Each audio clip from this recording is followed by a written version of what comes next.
you? I'm good. She was ducking out of here. You look very beautiful. Oh, thank you so much. You just supposed to have the curtain bangs. Yeah, right. Yeah. There we go. Uh, well, thank you for speaking with me. My name is Je-Ree with Spoiler TV. How are you? Hi, thank you for having me.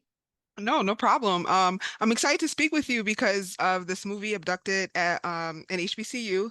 It's the next film in the Black Girl Missing series that you're doing with Lifetime. You serve as executive producer. So, what was the motivation behind this next story? The motivation behind this next story is really a cautionary tale. We did, the first movie was all about my character's daughter going Mhm. missing. And this one, we went one step further and did the trafficking because that's really happening a lot in our world, in all types of areas, everywhere. So we're not just focusing it on an HBCU. That's not the point. The point is it's happening everywhere. And so it's really a cautionary tale so that we can save lives. I mean, that's really the importance of this franchise is Mhm. to show what can happen, what is happening, and hopefully we can save someone from falling into the traps. That's interesting that you say that because in the movie, is she, the character that gets taken, she doesn't have like a support group at the school besides maybe like one friend and the advisor Ellen, played by Naturi Naughton. So I mean, I think it highlights the importance of you should have a friend group, especially when you're away at college and you have no other family around. So that's Exactly. It's Mhm. building that community, whether it's friends, whether it's an advisor or a teacher. And I think that's also why Shannon was targeted. You know what I mean? Yeah. They sort of find the weak links, because it's easier for them to, abduct them and then do what they do with them.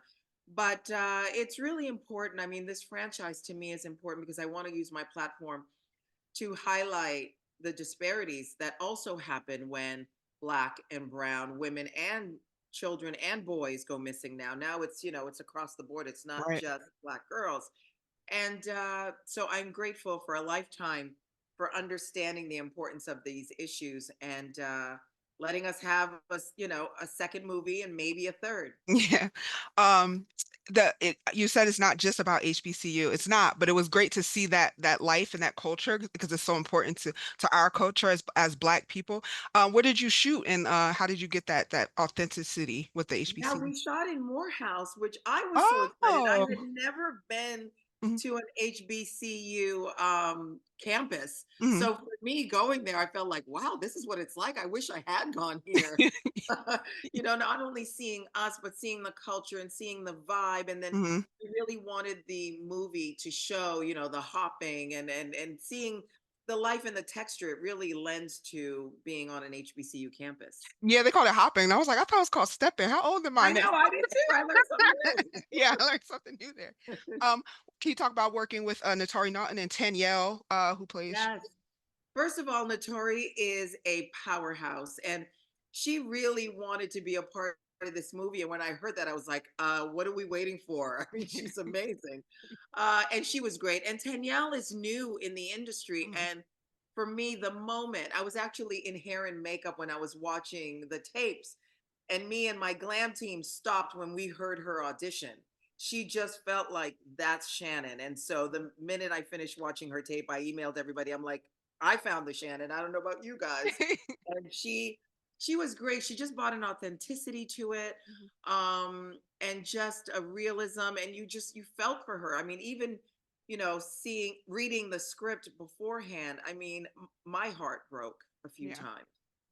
Yeah, it's sad. And that guy, King, the character of King, I Mark, cannot I say. tell you, Mark J. Hood, Yes. he He, scares me. yeah, he made me hate him. I was like, I do not like you. Um, And let me tell you, he is the nicest guy. yeah. You worked with the Black and Missing Foundation before with the first movie. How can have you learned anything new on this movie and what can we do to help? I always say if you see something, say something. Hmm.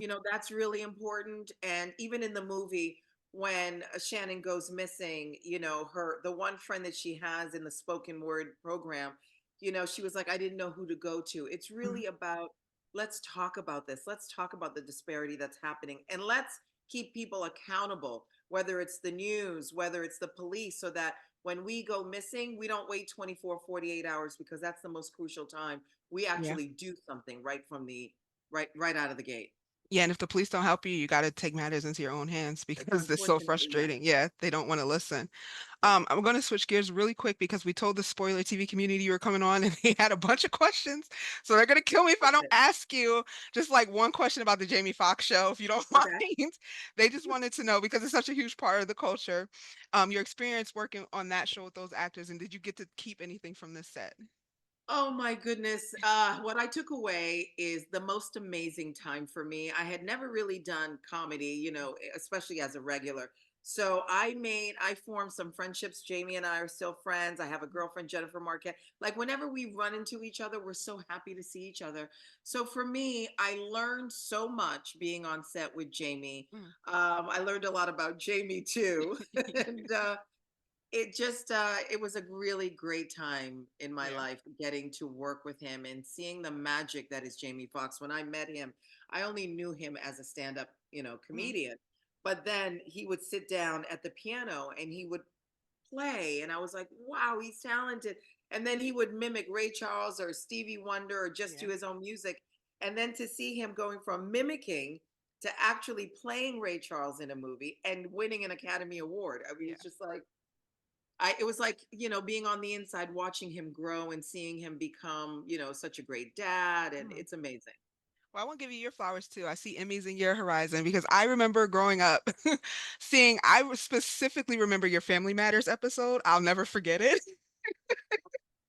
So I remember you on TV forever. Like the grandmother went into like the chamber and she wanted to be young. She came out and it was you. Yeah, you do remember that. I That's remember, yes. that was really fun. Yeah, That was great. That was the beginning of everything. yeah.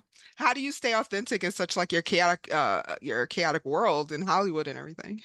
That's really important to me. I think one, being a mom, because no matter what I do out there, I Mhm. come home, feel like, what's for dinner? Can you take me to the gym? Can you go to my game? That definitely keeps me grounded. Yeah. But friends and family. I think for me, I still have that immigrant mentality. So I'm still Mhm. so grateful to be in the United States, and I get to live this wonderful, amazing, crazy life that keeps me grounded because I know where I came from. Yeah, that's important. Yeah.